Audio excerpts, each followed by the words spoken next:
أعوذ بالله من الشيطان الرجيم.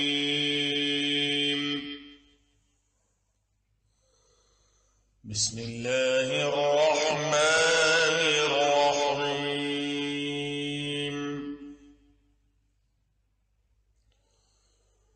فإذا قضيتم الصلاة فاذكروا الله قياما وقعودا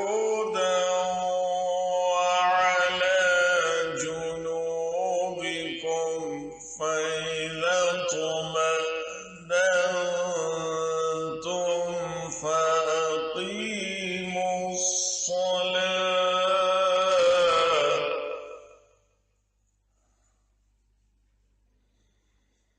إن الصلاة كانت على المؤمنين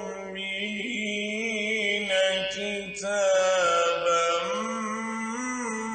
موقوتا.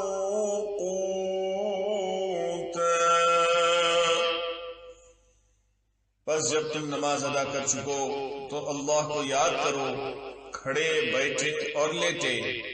बस जब हालत इत्मीनान में हो जाओ तो पूरी नमाज का एहतमाम करो। बेशक नमाज अहले ईमान पर वक्त की पाबंदी के साथ फर्ज है।